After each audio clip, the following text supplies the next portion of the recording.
Kemudian teman-teman sekalian, kiamat ini sudah terlalu banyak tanda-tandanya. Dan memang Nabi SAW menjelaskan akan terjadi tanda-tanda. Ulama membagi ada tanda-tanda kecil, ada tanda-tanda besar. Tanda-tanda kecil ada yang sudah terjadi, ada yang sedang terjadi, ada yang belum terjadi. Tanda-tanda kiamat besar belum terjadi semuanya. Ya. Tapi ini semua teman-teman akan pasti terjadi sebelum terjadinya kiamat yang besar. Ya. Tanda-tanda kiamat kecil yang sudah terjadi adalah sabda Nabi SAW, hitunglah kiamat itu termasuk lahirnya aku, diutusnya aku, dan meninggalnya aku. Tiga-tiga sudah terjadi. Nabi SAW sudah lahir, sudah diutus, dan sudah meninggal dunia. Kemudian beliau sebutkan juga termasuk tersebarnya taun amwas. Ya. Virus taun. Yang ini terjadi di zaman Umar bin Khattab radhiyallahu anhu, yang banyak sahabat juga terbunuh dengan virus ini. Gitu kan. Dibebaskannya Palestina di zaman Umar bin Khattab juga terjadi. Ya. Ini semua sudah terjadi tanda-tanda kiamat ini. Jadi cukup banyak yang sudah terjadi. Bahkan Nabi SAW menjelaskan, ya, kalau kaum muslimin akan membuka wilayah Hira, dan memang sudah berhasil juga, ya, dibebaskannya. Islam akan membebaskan Konstantinia atau Konstantinopel, Turki, Istanbul, ya. Itu juga sudah terjadi di tahun 1439 Masehi di zaman Sultan Muhammad Murad Al-Fatih rahimahumullah. Sudah terjadi gitu. Jadi banyak yang sudah terjadi. Ya. Tentu ada juga yang lain, saya tidak jelaskan semuanya karena cukup panjang bahasan. Tidak mungkin dalam sejam. Anda bisa kembali ke kajian kami tentang hari kiamat, cukup banyak. Di antaranya bedah buku Minhajul Muslim, ya, di bab tentang beriman kepada hari kemudian.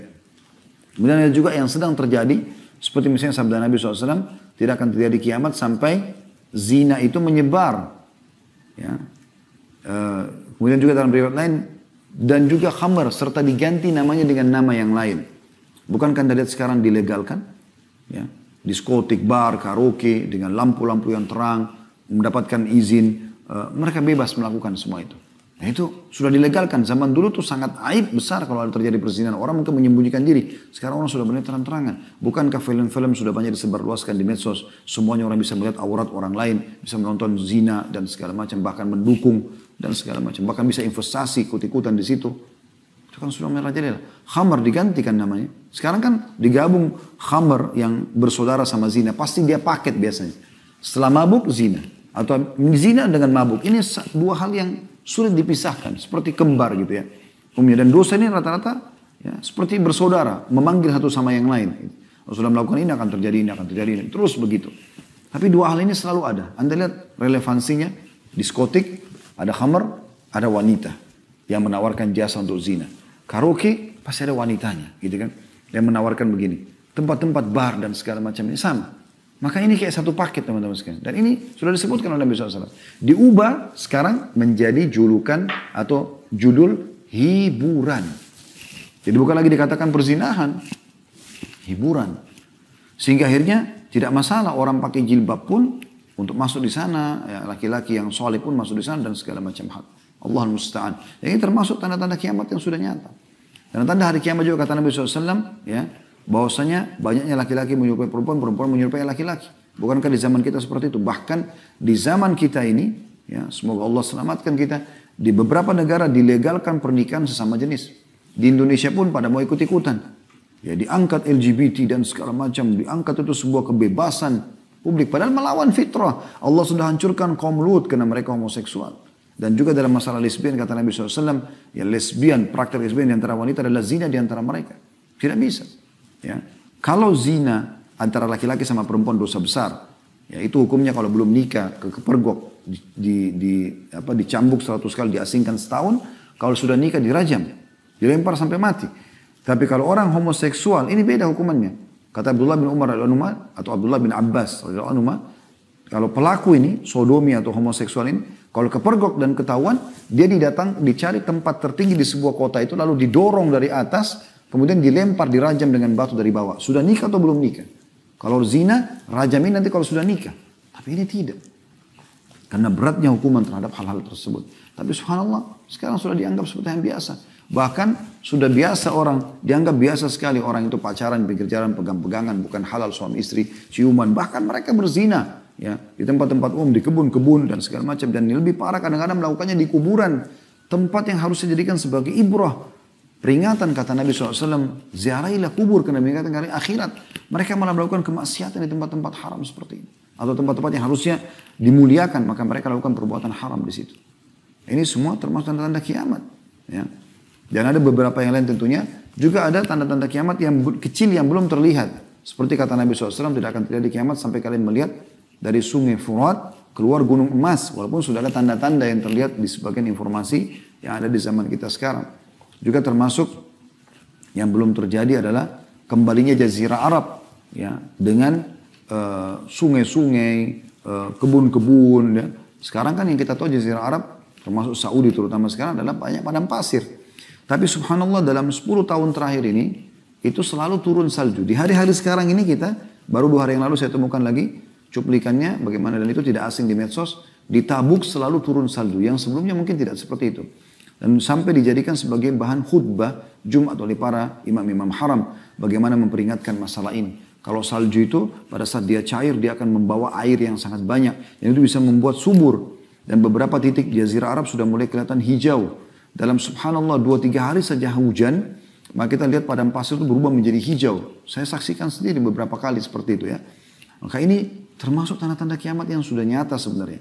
Termasuk ada Malhamah Kubra atau peperangan terjadi antara umat Islam dengan Bani Asfar, ya orang-orang non-Muslim. Ya, dan pada saat itulah terakhir tanda-tanda hari kiamat karena di penutupan hadis tanda-tanda kiamat kecil maksudnya.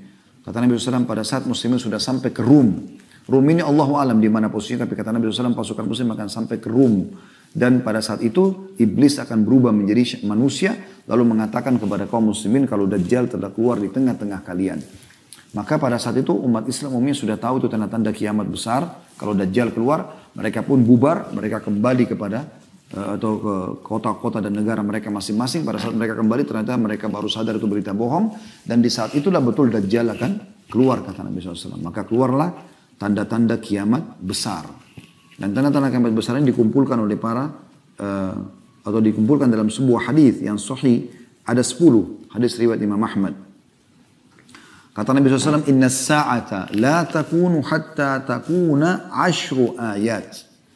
Sebenarnya kiamat yang besar sekali, ya, hidupnya sangkakala, kemudian hancurnya semua planet-planet bertabrakan, semua akan hilang, ya, dan tersisa hanya Allah Subhanahu Wa Taala dan yang Allah inginkan dari surga dan penghuninya, dari bidadari, bidadara, pelayan semua itu mereka tutur yang Allah inginkan itu semua mungkin, ya, karena Allah mengatakan dalam ayat nanti akan kita bacakan ayatnya pada saat hidup sangkakala, maka semua yang di langit dan di bumi akan meninggal, hancur, kecuali yang Allah inginkan. 10 tanda-tanda itu disebutkan yang pertama adalah khasfun bil masyrik, wa khasfun bil maghrib, wa khasfun bi jaziratil Arab. Tentu di sini sebagian ulama mengatakan dalam hadis ini bukan urutannya ya, tapi disebutkan secara acak oleh Nabi SAW. Nah, urutannya sebagian ulama mendahulukan Dajjal. Di sini disebutkan Dajjal yang ketiga. Di sini terjadi adalah 3 tanda kiamat sekaligus, terjadinya longsor besar di daerah timur bumi ini atau timur Jazirah Arab. Timurnya berarti Asia kita ya. Dari Irak, Iran, Rusia, Afghanistan sampai ke bawah Indonesia ini itu dikenal dengan timur Jazirah Arab. Kemudian akan terjadi longsor di barat Jazirah Arab, Afrika, benua yang besar. Kemudian juga akan terjadi longsor besar di Jazirah Arab. Ini 3. Longsor ini kata sebagian ulama sudah tidak bisa lagi ditutup karena besarnya. Kemudian yang keempat disebutkan dalam hadis ini, tapi sekali lagi bukan urutannya ya. Nah, karena dijelaskan oleh para ulama ada urutan sendiri. Kemudian dukhan, keluarnya kabut yang sangat besar. Ya, kabut yang sangat besar yang menutupi mayoritas bumi ini. Kemudian disebutkan yang kelima adalah Dajjal, keluarnya Dajjal. Nah, akan kita jelaskan insyaAllah satu persatu poin ini biidnillahi ta'ala, mudah-mudahan ada waktu ya. Kemudian yang keenam adalah Dabbatul Ard, keluarnya hewan melata di muka bumi. Hewan tapi bisa bicara dengan bahasa manusia. Nanti juga akan kita jelaskan insyaAllah. Kemudian yang ketujuh adalah Ya'juj dan Ma'juj, keluarnya Ya'juj dan Ma'juj. Ya. Ini adalah 2 suku dari anak Adam yang diceritakan dalam surah Al-Kahfi. Dan Anda dianjurkan baca setiap malam Jumat atau hari Jumat surah Al-Kahfi. Dan mengenang kisah mereka. Bagaimana Raja Dzulqarnain itu menutup atau menyembunyikan mereka bukan menyembunyikan sebenarnya, lebih menghalang mereka di sisi sebuah gunung yang ditutup dengan beberapa besi yang dicairkan, ditaburi dengan cairan timah cair ya. sehingga menguatkan gunung tersebut dan tidak bisa ditembus oleh Ya'juj Ma'juj, tapi mereka akan keluar nanti di akhir zaman nanti. Yang kedelapan, tulu'us syams min maghribiha, keluarnya terbitnya matahari dari tempat terbenamnya. Sekarang terbit dari timur, kalau terbenam di barat, nanti akan terbalik di hari kiamat itu, menjelang hari kiamat. Ya, kemudian yang kesembilan adalah narun takhruju min ka'ril adan. Ya. Tamurrun nasu wa tazulu tarhalun nas, sampai situ ya. Artinya api yang akan keluar dari pusat kota Aden. Kota Aden ada di Yaman, yang akan menggiring manusia. Dan yang ke-10 antara adalah nuzul Isa ibnu Maryam, ya, keluarnya atau turunnya Nabi Isa alaihissalam dari langit nanti akan memimpin di muka bumi. Baik teman-teman, ini kurang lebih ya, sebutan secara acak, tapi kalau ulama coba menyusun sesuai dengan riwayat-riwayat yang ada, maka mereka menyebutkan yang pertama dari 10 adalah keluarnya Dajjal. Karena disebutkan dalam hadis tentang peperangan muslimin dengan Bani Asfar atau orang-orang non-muslim, ya, yang besar-besaran nanti perang besar. Bahkan kata Nabi SAW, karena akan melawan mereka dan mereka dibawa 80 bendera. Jadi sangat besar sekali perang tersebut, dan umat Islam akan memenangkan peperangan. Pada saat mereka tiba di Rum, maka syaitan menjelma jadi manusia, lalu mengingatkan Islam kalau Dajjal telah keluar di tengah-tengah mereka, maka mereka pun kembali. Itu tanda-tanda kiamat kecil terakhir. Ternyata Dajjal belum keluar, tapi pada saat itu Dajjal akan keluar. Dajjal diambil dari kata-kata Dajjala yang berarti kekacauan, dan dia adalah dari anak Adam. Nabi SAW sebutkan cirinya cukup banyak, saya ringkaskan karena lihat waktu. Dahinya lebar dan rambutnya keriting, ya, kemudian dia memiliki kulit yang agak cenderung kepada gelap, ya. Memiliki dada dan pundak yang lebar, dan dia memiliki mata yang rusak, ya, sebelah kanannya. Kata Nabi SAW, ketahuilah Dajjal memiliki mata yang rusak dan Tuhan kalian tidak rusak matanya, ya, karena dia akan mengaku sebagai Tuhan. Lalu Nabi SAW sebutkan dalam sebuah hadis, Dajjal akan keluar di tengah-tengah kalian, maka dia akan tinggal selama 40 hari. Maka 40 hari dalam riwayat dikatakan seharinya seperti setahun, seharinya seperti sebulan, seharinya seperti sepekan, hari-hari sisanya seperti hari-hari kalian. Jadi kalau setahun berarti 1 tahun. Ya, kita pegang misalnya lafaz Nabi SAW secara zahirnya begitu. Setahunnya kan 40 hari. Kalau kita kurangi 1 hari berarti sisa 39 hari. Setahun. Hari keduanya seperti sebulan. Berarti sudah setahun sebulan. Hari ketiganya seperti sepekan. Berarti setahun, sebulan, sepekan. Kalau dikurangi 3 hari dari 40 hari sisa 37 hari. Ini sebulan sepekan tepatnya. Ya, 37 hari. Berarti setahun, 2 bulan, 2 pekan, dia akan membuat kerusakan di muka bumi. Lalu kata Nabi SAW, tidak ada tempat pun di muka bumi kecuali dia akan lalui. Dan orang-orang yang dilewatin wilayahnya, ya, yang beriman padanya maka wilayahnya akan subur, mengaku dia sebagai Tuhan. Yang tidak mengaku dia sebagai Tuhan maka akan, ya, sulit, peceklik, akan susah hidup mereka. Ya. Dajjal terus saja mengelilingi muka bumi kecuali Mekah dan Madinah. Dia tidak bisa masuk. Kata Nabi SAW, dia akan tiba di Madinah dan dia akan mengajak pengikutnya naik ke atas sebuah gunung. Lalu dia menunjuk ke arah masjid Nabi SAW sekarang sambil mengatakan, apakah kalian lihat istana putih itu? Dan subhanallah di hari-hari kita sekarang Masjid Nabawi seperti istana putih. Kata Nabi SAW, kata Dajjal, dia mengatakan, apakah kalian lihat istana putih itu? Kata mereka iya. Kata Dajjal, itulah istana Muhammad yang aku tidak diizinkan untuk masuk ke dalamnya. Maka Dajjal tidak bisa masuk di Madinah. Dan ini kisah cukup panjang. Intinya dia menyentakkan kakinya di sekitar kota Madinah. Lalu terjadi gempa. Keluarlah semua orang munafik dari kota Madinah menjadi pengikutnya. Sampai nanti akhirnya setelah selesai semua tertinggal orang beriman. Keluar seorang anak muda dari Madinah. Lalu Dajjal menangkapnya. Sambil mengatakan, aku adalah Tuhanmu. Maka anak muda itu mengatakan, kau adalah Dajjal. Karena Nabi SAW mengatakan semua orang mukmin akan bisa membaca di dahinya tertulis kafara atau kufur. Dan tahu kalau ini adalah Dajjal. Anak muda itu mengatakan, kau adalah Dajjal yang Nabi SAW sudah sampaikan kepada kami. Maka Dajjal mengambil gergaji, kata Nabi SAW, lalu meletakkan di tengah-tengah kepalanya, lalu membelah 2 badan orang itu sampai kemaluannya. Kemudian ya, dia melewati tengah-tengahnya sambil mengatakan, hiduplah. Maka bergabung kembali badan anak muda tersebut. Semua pengikutnya bersorak-sorak. Lalu kata Nabi SAW, dia bertanya lagi, apakah kau sudah akui aku sebagai Tuhanmu? Dia tanya anak muda itu. Anak muda itu mengatakan, aku tidak bertambah kecuali keimanan kalau kau adalah Dajjal. Maka setelah itu kata Nabi SAW, Dajjal coba membunuhnya, tidak mampu atau tidak bisa lagi membunuhnya. Tapi ada beberapa wilayah yang dia lewatin dan dia berhasil. Dia berhasil. Di antaranya adalah, ya, dia lewat dalam satu riwayat sahih dikatakan dia lewatin sebuah wilayah lalu dia datangi pemimpin wilayah tersebut. Entah presiden, raja, kepala suku, intinya wilayah itu dilewatin. Lalu dia mengatakan kepada pemimpin wilayah itu, saya adalah Tuhanmu. Orang itu mengatakan, kau manusia biasa seperti saya, dari mana buktinya? Dia mengatakan, bagaimana kalau saya hidupkan kedua orang tuamu? Kata pemimpin wilayah itu, oke, kalau kau hidupkan maka saya akui kau sebagai Tuhan. Maka setelah itu pun, ya Dajjal mengatakan tunjukkan di mana kuburannya. Begitu ditunjukkan lalu Dajjal mengatakan keluarlah. Lalu keluarlah kedua orang tuanya, pemimpin wilayah tersebut, ibu dan ayahnya, kemudian berkata kepada anaknya, ya, berimanlah kepadanya karena dia adalah Tuhanmu. Nah setelah itu pemimpin wilayah itu pun beriman pada Dajjal, mengakui Dajjal sebagai Tuhan, lalu semua wilayah mengikuti pengiman kepada Dajjal. Tapi di sini teman-teman pentingnya, untuk membaca sebuah hadis Anda harus baca sampai tuntas, jangan tidak tuntas. Karena dalam closing hadis, penutupan hadis kata Nabi SAW, dan ketahuilah sesungguhnya, ya, kedua orang tua orang itu, pemimpin itu adalah syaitan yang menjelma untuk menipu manusia. Jadi tidak benar bahwasanya dua-duanya itu dikeluarkan oleh Dajjal, tapi ini dukungan terhadap Dajjal dari syaitan. Wa na'udzubillah. Ya, kemudian setelah itu Allah SWT turunkan Nabi Isa, ya, untuk membunuh Dajjal pada saat itu.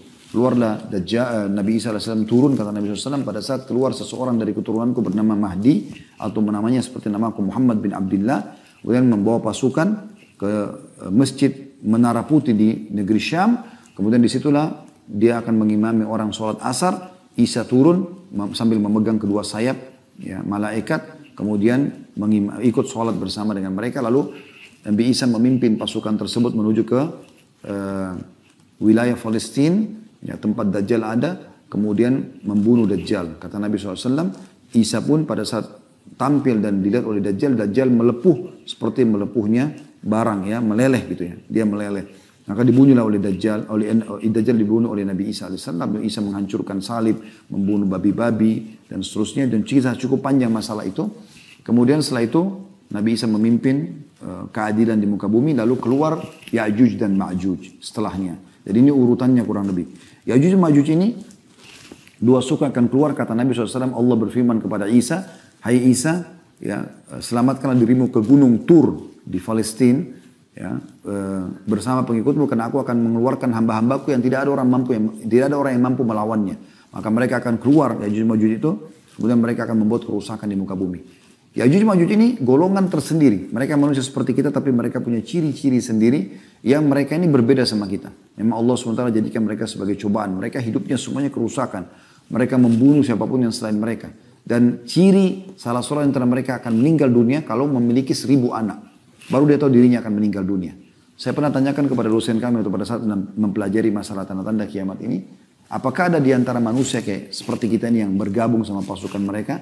Maka beliau mengatakan tidak ada. Jadi itu dari mereka sendiri. Dan mereka Allah izinkan untuk menyebar kerusakan di muka bumi. Mereka makan segala macam hal. Dan mereka saking besarnya fitnahnya, melempar anak panah mereka ke langit dan jatuh anak panah tersebut dengan ada darahnya. Allah menguji mereka. Maka mereka mengatakan, qatalna man fil ardi wa qatalna man fis sama. Kami telah membunuh semua yang di bumi dan kami telah membunuh yang di langit. Setelah itu Allah SWT mematikan mereka dengan satu kali. Sekalian semua mati. Allah SWT keluarkan di leher mereka bagian belakang seekor binatang kecil yang membuat mereka mati seketika semuanya. Lalu Allah pun menurunkan hujan setelah itu membersihkan bumi dari mereka dengan mengutus juga burung-burung yang mencengkram jasad-jasad Ya'juj Ma'juj ini lalu lempar di lautan. Seperti itu kurang lebih. Dan setelah itu ya terjadilah keamanan sampai Nabi Isa meninggal dunia. Keluar tanda-tanda setelah itu manusia mulai menyimpang lagi, ya mulai menyimpang, mulai menjauh. Maka keluarlah tanda-tanda ya, yang selanjutnya, yang keempat yaitu keluarnya dabbah, keluarlah hewan, ya hewan melata yang bisa berbicara, yang membawa cap kata Nabi SAW, mengingatkan manusia agar mereka jangan sampai melanggar hukum Allah. Lalu dicaplah siapa yang beriman dan siapa yang kafir pada saat itu.